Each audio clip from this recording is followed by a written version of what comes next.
കഥയുടെ പേര് ചിറകൊടിഞ്ഞ കിനാവുകൾ. ഒരു വിറക് വെട്ടുകാരൻ, അയാൾക്കൊരേ ഒരു മകൾ സുമതി, 19 വയസ്സ്. വന്നെത്തി പശുപതി പരിപാലകനായി, മൃഗഡോക്ടർ തവ പാദം കൈവേണ.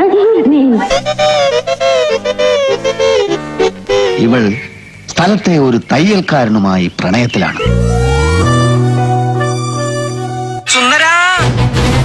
അനീതി കണ്ടാൽ എതിർക്കും, ജനങ്ങളുടെ ഏത് കാര്യത്തിനും മുന്നിൽ കാണും. അങ്ങനെ നാട്ടുകാരുടെ കണ്ണിൽ ഉണ്ണിയാണ്. എല്ലാറ്റിലും ഉപരി ഈ തയ്യൽക്കാരൻ ഒരു നോവലിസ്റ്റുമാണ്. പക്ഷെ വിറക് വെട്ടുകാരന് തന്റെ മകളെ ഒരു വലിയ പണക്കാരനായ ഗൾഫുകാരനെ കൊണ്ട് കെട്ടിക്കാനാണ് താല്പര്യം. അങ്ങ് ദുബായിൽ ഈ അബ്ദുള്ളയുടെ ഇടങ്കൈയാണ് ഞാൻ. എന്നിട്ട് ഇക്കാര്യം സുമതി തയ്യൽക്കാരനെ അറിയിക്കുന്നു. മലരമ്പൻ കഴുകുന്ന കിളിമകളെ. എന്തിനാ എങ്ങനെയൊക്കെ ഇനി ഇങ്ങനൊന്നും വേണ്ട. അങ്ങനെ നിവൃത്തിയില്ലാതെ തയ്യൽക്കാരൻ നോവൽ എഴുതാൻ തുടങ്ങുകയാണ്. ഇതാ ഒരു നീണ്ട കഥ, നീണ്ട നീണ്ട നീണ്ട കഥ. പിടിച്ചോ. അത്ഭുതമെന്ന് പറയട്ടെ, ഏറ്റവും നല്ല നോവലിനുള്ള സർക്കാർ അവാർഡ് അതിന് കിട്ടുകയാണ്.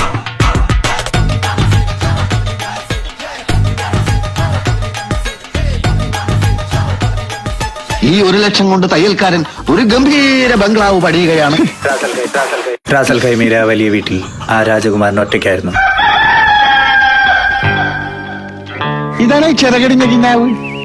ഇയാൾ ഇവിടെ നിന്നാൽ ഞാൻ കഥ പറയില്ല sir. In the house of my wife and daughter, you will not see any minute of the today. ഇറങ്ങി പോടാ. എങ്കിൽ ഞാനൊരു കഥ പറയാം.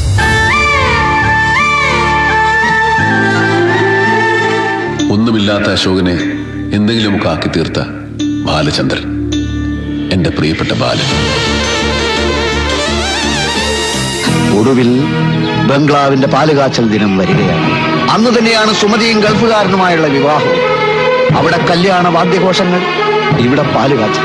കല്യാണം, പാലുകാച്ചൽ. അവിടെ സുമതിയുടെ കഴുത്തിൽ താലി വീഴുന്ന സമയത്ത് ഇവിടെ കാച്ചിയ പാലിൽ വിഷം കലക്കി കുടിച്ച് തയ്യൽക്കാരൻ പിടയുകയാണ്.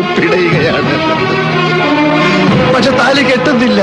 സുമതി ഓടി. തയ്യൽക്കാരൻ മരിച്ചില്ല, ആശുപത്രിയിലായി. ഡോക്ടർമാർ ഓപ്പറേഷൻ. ഡോക്ടർമാർ നിന്റെ തലയ്ക്ക് വല്ല അസുഖമുണ്ടോ? ഇല്ല.